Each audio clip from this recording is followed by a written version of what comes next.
ओम गुरु ब्रह्मा गुरु विष्णु गुरुर्देवो महेश्वरा गुरु साक्षात् परब्रह्म तस्मै श्री गुरुवे नमः। ओम आदो देवकी देव गर्भजननम गोपी गिरिवर्धनम माया पूतन जीवतापहरणम गोवर्धनो धारणम कंस छेदन कौरवादि हननम कुंती सुता पालनम एतत् श्रीमद्भागवतं पुराण कथितं श्रीकृष्ण लीलामृतं निगमकल्पतरोर्गलितं फलं सुखमुखद्रव अमृतसंयुतं पिबत भागवतं रसमालया मुहरो रसिका भूरि भावुका।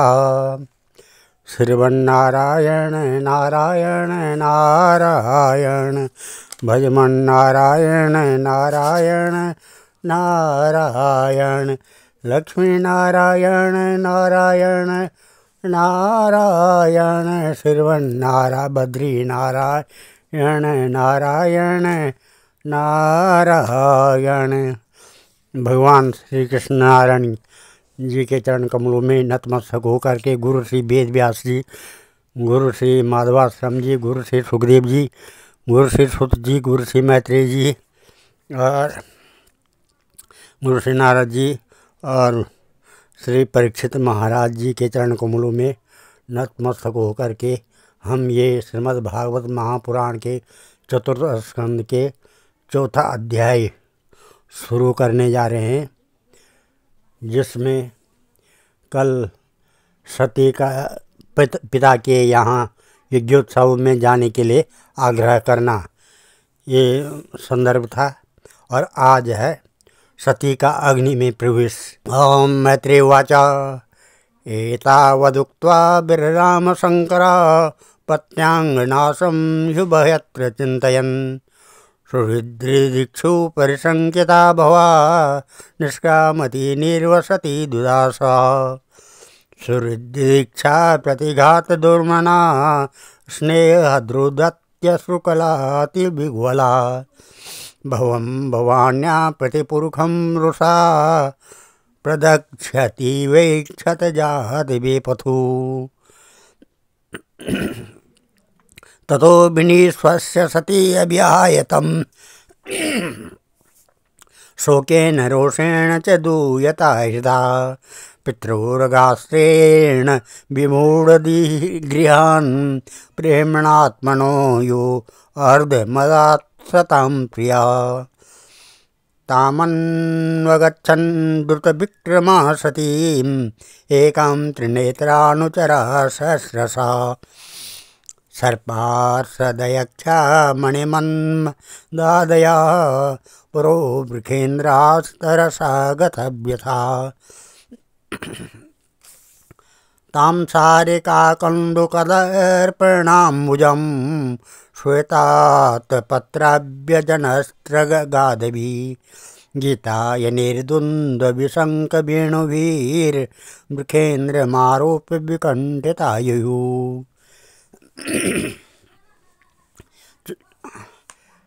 श्री चौथे अध्याय में श्री मैत्रेय जी कहते हैं, विदुर जी इतना कहकर भगवान शंकर मौन हो गए।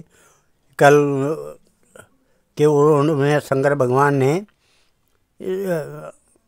पार्वती माता को समझाया था, पार्वती समझ नहीं पाई थी तो शंकर भगवान मौन हो गए। उन्होंने देखा कि दक्ष के यहाँ जाने देने अथवा जाने देने से रोकने दोनों ही अवस्था में सती के प्राण त्याग की संभावना है।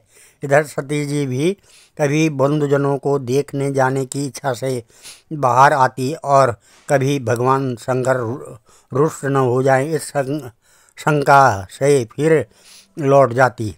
इस प्रकार कोई एक बात निश्चित न कर सकने के कारण वे दुविधा में पड़ गई, चंचल हो गई। बंधुजनों से मिलने की इच्छा में बाधा पड़ने से वे बड़ी अनमनी हो गई। स्वजनों के स्नेहवश उनका हृदय भर आया और वे आंखों में आंसू भरकर अत्यंत व्याकुल हो रोने लगी। उनका शरीर थर थर कांपने लगा और वे अप्रतिम पुरुष भगवान शंकर की ओर इस प्रकार रोषपूर्ण दृष्टि से देखने लगे मानो उन्हें भस्म कर देगी। शोक और क्रोध ने उनके चित्त को बिल्कुल बेचैन कर दिया तथा स्त्री स्वभाव के कारण उनकी बुद्धि मूढ़ हो गई। जिन्होंने प्रीतिवश उन्हें अपना आधा अंग तक दे दिया था, उन सत्पुरुषों के प्रिय भगवान शंकर को भी छोड़कर वे लंबी लंबी सांस लेती हुई अपने माता पिता के घर चल दी। सती को बड़ी फुर्त से अकेली जाते देख श्री महादेव जी के मणिमान एवं मद आदि हजारों सेवक भगवान के वाहन वृखराज को आगे कर तथा और भी अनेक पार्षदों और यक्षों को साथ ले बड़ी तेजी से निर्भयता पूर्वक उनके पीछे हो लिए। उन्होंने सती को बैल पर सवार करा दिया तथा मैना, पक्षी, गेंद, दर्पण और कमल आदि खेल की सामग्री, श्वेत छत्र, चांवर और माला आदि राज चिन्ह तथा दुंदुभी, शंख और बांसुरी आदि गाने बजाने के सामानों से सुसज्जित हो वे उनके साथ चल दिए।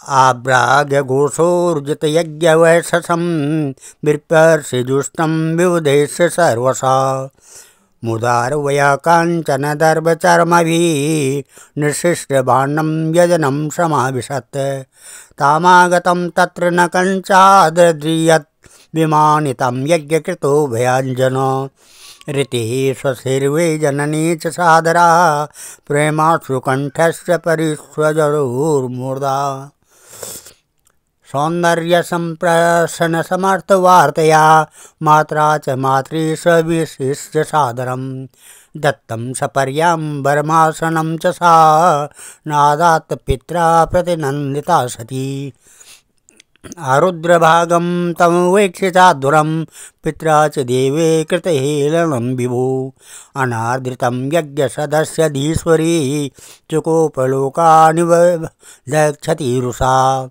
जगर्वसमर्ष विपन्नया गिरा शिवद्वसं धूम पथ श्रमस्मयं स्वतेजसा भूतगणान् समुत्थितान् निगृह्य देवी जगतो विशृण्वता।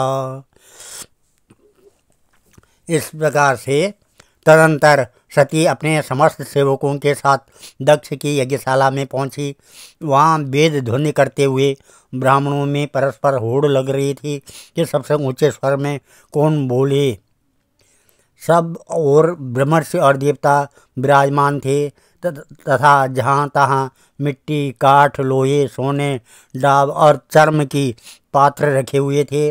वहाँ पहुँचने पर पिता के द्वारा सती की अवहेलना हुई यह देख यज्ञकर्ता दक्ष के भय से सती की माता और बहनों के सिवा किसी भी मनुष्य ने उनका कुछ भी आदर सत्कार नहीं किया। अवश्य ही उनकी माता और बहनें बहुत प्रसन्न हुई और प्रेम से गदगद लेकर उन्होंने सती जी को आदरपूर्वक गले लगाया।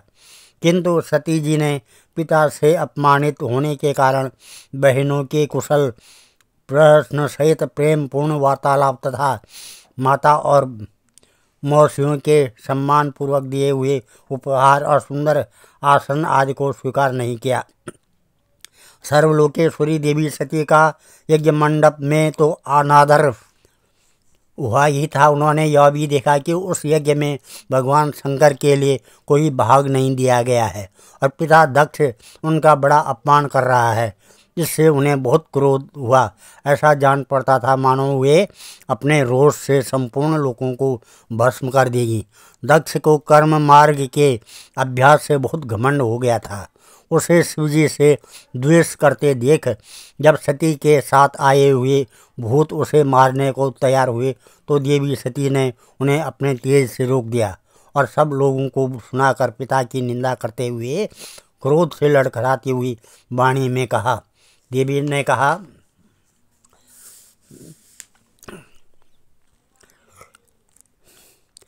देवी वाचा नायश्च लोके इत्यतिशाय न प्रियास् तथा प्रियो देहभृतां प्रियात्मना तस्मिन् समस्तात्मनि मुक्तवैरके ऋते भवन्तं कथम प्रतीपयेत्। दोषान् परेषां हि गुणेषु साधो गृह्णन्ति केचन भवादृशा द्विजा गुणांश फाल्गुन बहुलीय करिष्णो महतामास्ते स्वविद्वा भवानगम् नाश्चार्यमेतद्दास्तु सर्वदा महद् विनिन्दा गुणमात्मवादिषु शैर्यं महापुरुषा पादपांशुवीर निरस्त तेजोषु तदेव शोभनाम् इदद्वैक्षरं नाम गिरेरितं नृणां सकृत् प्रसंगादगमासो हन्ति तत् पवित्र कीर्तिं तमलंघ्य शासनं भवानहो द्वेष्य शिवं शिवेतरः यत्पादपद्मं महतं मनो लिभिः निसेवितं ब्रह्मरसास्वर्थभिः लोकस्य यद्वर्षति चाशिषोऽर्थिनः तस्मै भवान् दुह्यति विश्वबन्धवे। तब देवी सती ने कहा, पिताजी, भगवान शंकर से बड़ा तो संसार में कोई भी नहीं है। वे तो सभी देहधारियों के प्रिय आत्मा हैं। उनका न कोई प्रिय है न कोई अप्रिय, अतएव उनका किसी भी प्राणी से बैर नहीं है। वे तो सबके कारण एवं सर्वरूप है। आपके सिवा और ऐसा कौन है जो उनसे विरोध करेगा। दुजभर आप जैसे लोग दूसरों के गुणों में भी दोष ही देखते हैं, किंतु कोई साधु पुरुष ऐसा न करते। जो लोग दोष देखने की बात तो अलग रही, दूसरों के थोड़े से गुण को भी बड़े रूप में देखना चाहते हैं, वे सबसे श्रेष्ठ हैं। खेद है कि आपने ऐसे महापुरुषों पर भी दोषारोपण ही किया। जो दुष्ट मनुष्य इस सब रूप जड़ शरीर को ही आत्मा मानते हैं, वे यदि ईर्ष्यावश सर्वदा ही महापुरुषों की निंदा करे तो यह कोई आश्चर्य की बात नहीं है, क्योंकि महापुरुष तो उनकी इस चेष्टा पर कोई ध्यान नहीं देते, परंतु उनके चरणों की धूलि उनके इस अपराध को न सहकर उनका तेज नष्ट कर देती है। अतः महापुरुषों की निंदा जैसे अजगण्य कार्य उन दुष्ट पुरुषों को भी शोभा नहीं देता। जिनका शिव यह दो अक्षरों का नाम प्रसंगवश एक बार भी मुख से निकल जाने पर मनुष्यों के समस्त पापों को तत्काल नष्ट कर देता है, और जिनकी आज्ञा को कोई भी उल्लंघन नहीं कर सकता है, ओहो उन्हीं पवित्र कीर्ति मंगलमय भगवान शंकर से आप द्वेष करते हैं, और से ही आप अमंगल रूप हैं। अरे महापुरुषों के मन मधुकर ब्रह्मानंदमय रस का पान करने की इच्छा से जिनके चरण कमलों का निरंतर सेवन किया करते हैं, जिनके चरणारविंद सकाम पुरुषों को उनके अभिष्ट भोग भी देते हैं, उन विश्व बंधु भगवान शिव से आप बैर करते हैं। किं वा शिवाख्यां शिवन बिंदुस्वदन्ये ब्रह्मादयस्तामवकीर्त जटा शमशाने तत्माल्य भस्मा कृपाल्यवस् पिशाचेर ये मूर्धभिदधति चरणार्वशिष्टम् कर्णोपिदाय निर्याद्य कल्पयिषे धर्माभितर्यक्षणवीर्निविरस्यमाने छिन्दात् प्रसह्य रुषतिर्मसतिं प्रभुष्ये जिह्वामसूनपि ततो विसृजेत्यधर्मा आतस्तौत्पन्नमिदं कलेवरं न धारयिष्ये स्थितिकण्ठगर्हिणाम् जगद्धस्य मोहाद् विशुद्धमन्दसो जुगुप्सितो योद्धवर्णं प्रचक्षते न वेदवादानुवर्तते मतिः स्व एव लोके रमतो महामुने यथा गतिर्देव मनुष्यो पृथक् स्व एव धर्मेण परं क्षिपोत्स्थिता कर्म प्रवृत्तं च निवृत्तमप्युतं वेदे विविच्यो भवलिङ्गमाश्रितं विरोधि तद्यो गदतैककर्तरि द्वयं तथा ब्रह्मणि कर्मणर्चति मां व पदव्य पितरस्मदाश्रिता या यज्ञशालासु च धूमवर्तमयि तदन्नत्रित्रैः सुहृद्यरीडिता अव्यक्तलिंगा अवधूत सेविता। इस प्रकार से वे केवल नाम मात्र के, माता सती कहती है, वे केवल नाम मात्र के शिव हैं, उनका वेश अग्नि मंगल रूप है। इस बात को आपके सिवा दूसरे कोई देवता संभवतः नहीं जानते, क्योंकि जो भगवान शिव शमशान भूमि से नर मुंडों की माला, चिता की भस्म और हड्डियों पहने जटा बिखेरे भूत पिशाचों के साथ शमशान में निवास करते हैं, उन्हीं के चरणों पर से गिरे हुए निर्माल्य को ब्रह्मा आदि देवता अपने सिर पर धारण करते हैं। यदि निरंकुश लोग धर्म मर्यादा की रक्षा करने वाले अपने पूजनीय स्वामी की निंदा करें तो अपने में उसे दंड देने की शक्ति न होने पर कान बंद करके वहां से चला जाए, और यदि शक्ति हो तो बलपूर्वक पकड़कर उस बकवाद करने वाली अमंगल रूप दुष्ट जीवा को काट डाले। इस पाप को रोकने के लिए स्वयं अपने प्राण तक दिए, यही धर्म है। आप भगवान नीलकंठ की निंदा करने वाले हैं, इसलिए आपसे उत्पन्न हुए इस शरीर को अब मैं नहीं रख सकती।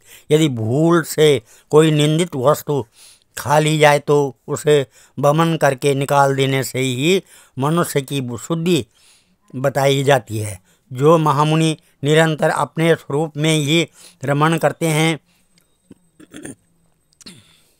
उनकी बुद्धि सर्वथा वेद के विधि निषेधमय वाक्यों का अनुसरण नहीं करती। जिस प्रकार देवता और मनुष्यों की गति में भेद रहता है, उसी प्रकार ज्ञानी और अज्ञानी की स्थिति भी एक सी नहीं होती है। इसलिए मनुष्य को चाहिए कि वह अपने ही धर्म मार्ग से में स्थित रहते हुए भी दूसरों के मार्ग की निंदा न करे। प्रवृत्ति यज्ञ यागादि आदि निवृत्ति सम दाम आदि रूप दोनों ही प्रकार के कर्म ठीक हैं। वेद में उनके अलग अलग रागी और विरागी दो प्रकार के अधिकारी बताए गए हैं। परस्पर विरोधी होने के कारण उक्त दोनों प्रकार के कर्मों का एक साथ एक ही पुरुष के द्वारा आचरण नहीं किया जा सकता है। भगवान शंकर तो पर ब्रह्म परमात्मा हैं, उन्हें इन दोनों में से किसी भी प्रकार का कर्म करने की आवश्यकता नहीं है। पिताजी, हमारा ऐश्वर्य अव्यक्त है, आत्मज्ञानी महापुरुष ही उसका सेवन कर सकते हैं।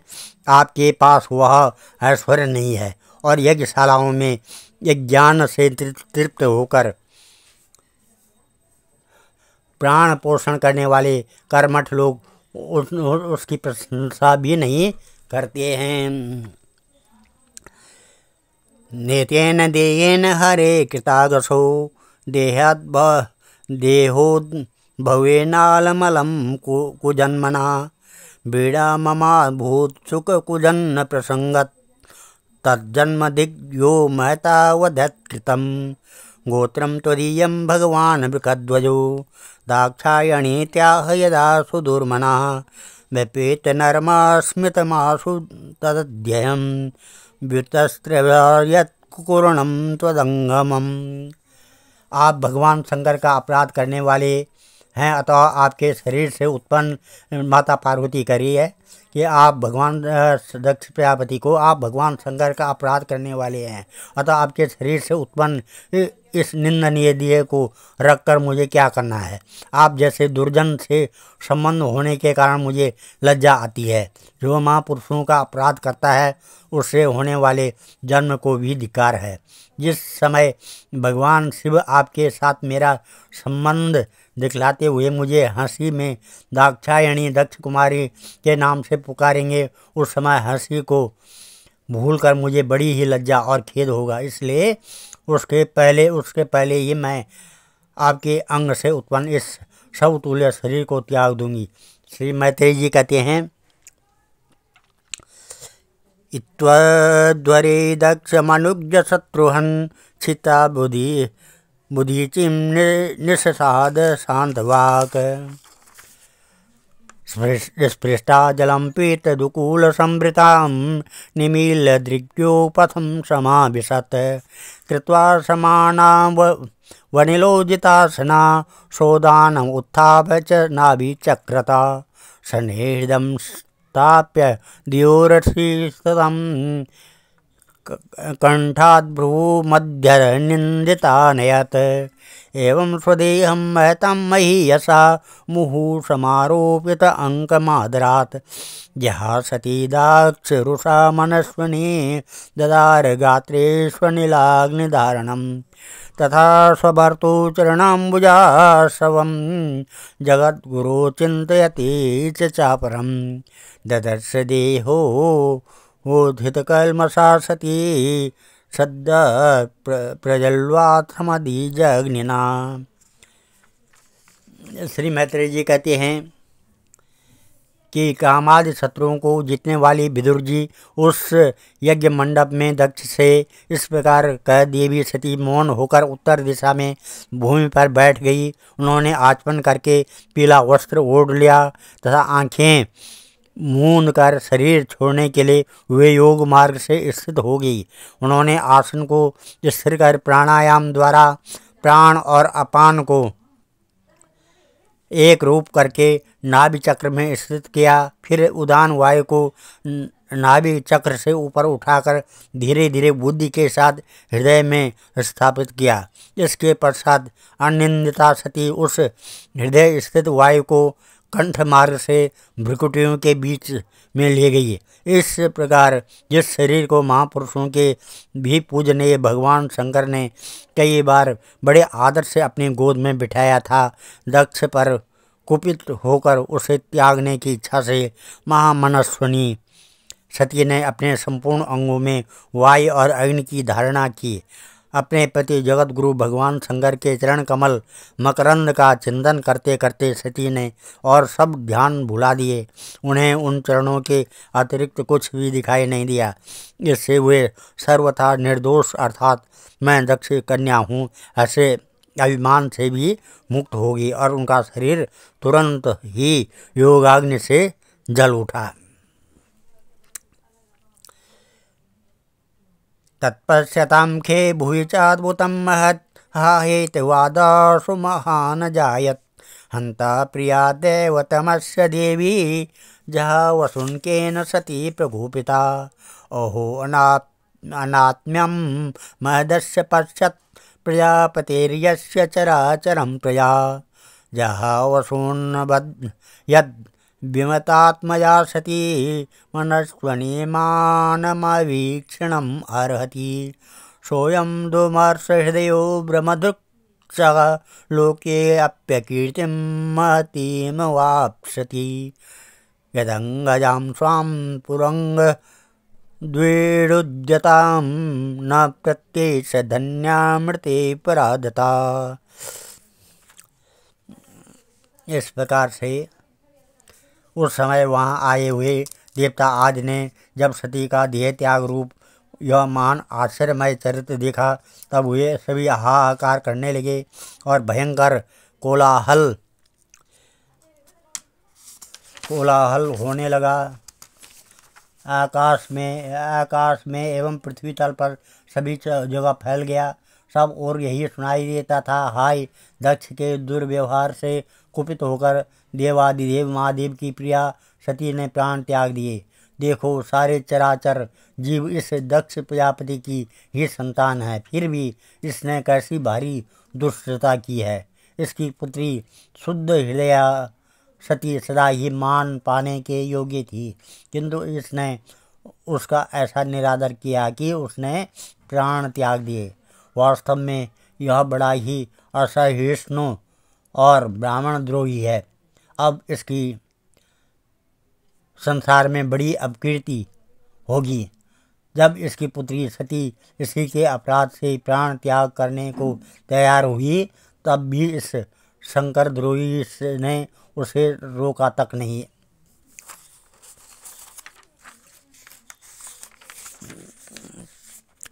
वदत्वेवं जने सत्या दृष्ट्वा श्रुत्यागमद्भुतं दक्षं तत्पार्षदं हन्तुम् उत्तिष्ठमानोदाहयुधः तेषाम् आपततां वेगं निशाम्य भगवान् भृगु यदग्नग्रेण यजुषां दक्षिणाग्नौ जुहावः अध्वर्युणं ह्यूयमाने देवा उत्पीतुरोजसा ऋषभो नाम तपसा सोमं प्राप्ता सहस्रशः तैर्लाता युधे सर्वे प्रमथा स गुह्यका हन्यमानं दिशो भेयुर्षद्भिर्ब्रह्म तेजसा। इस प्रकार से जिस समय सब लोग ऐसा कह रहे थे उसी समय शिव जी के पार्षद सती का यह अद्भुत प्राण त्याग देकर अस्त्र शस्त्र लेकर दक्ष को मारने के लिए उठ खड़े हुए। उनके आक्रमण का वेग देकर भगवान भृगु ने यज्ञ में विघ्न डालने वालों का नाश करने के लिए अपहतम रक्ष इत्यादि मंत्र का उच्चारण करते हुए दक्षिण अग्नि से में आहुति दी। अर्धवायु भृगु ने ज्यों ये आहुति छोड़ी कि यज्ञ कुंड से ऋभु नामक के हजारों तेजस्वी देवता प्रकट हो गए, जिन्होंने अपनी तपस्या के प्रभाव से चंद्रलोक प्राप्त किया था। उन ब्रह्म तेज संपन्न देवताओं ने जलती हुई लकड़ियों से आक्रमण किया तो समस्त गुह्यका और प्रमथगण इधर उधर भाग गए। आज हम इस कथा को यहीं पर विराम देते हैं और कल 5वां अध्याय श्रीमद् भागवत महापुराण के चतुर्थ स्कंद का 5वां अध्याय कल शुरू करेंगे, जिसमें वीरभद्र कृत दक्ष यज्ञ विध्वंस और दक्ष का वध ऐसा लिखा गया है। कल इस कथा को पढ़ेंगे। ओम श्री कृष्ण गोविंद हरे मुरारे, हे नाथ नारायण वासुदेवा, हे नाथ नारायण वासुदेवा, हे नाथ नारायण वासुदेवा। ओम ध्येयं सदा परिभवग्नमविष्टदोहं तीर्थात्पदं शिवविरञ्जनुतं शरण्यं भृत्यात्यं प्रणतपालभवाब्धिपूतं वन्दे महापुरुष ते चरणारविन्दम्। ओम मंगलम भगवान विष्णु मंगलम गरुड़ध्वज मंगलम पुंडरीकाक्ष मंगलाय तनोहरि मंगलम भगवान शंभु मंगलम वृषभध्वजा मंगलम पार्वतीनाथ मंगलाय शिव शंकर। सर्वे भवन्तु सुखिनः, सर्वे सन्तु निरामया, सर्वे भद्राणि पश्यन्तु, मा कश्चित् दुःखभाग् भवेत्। धन्यवाद।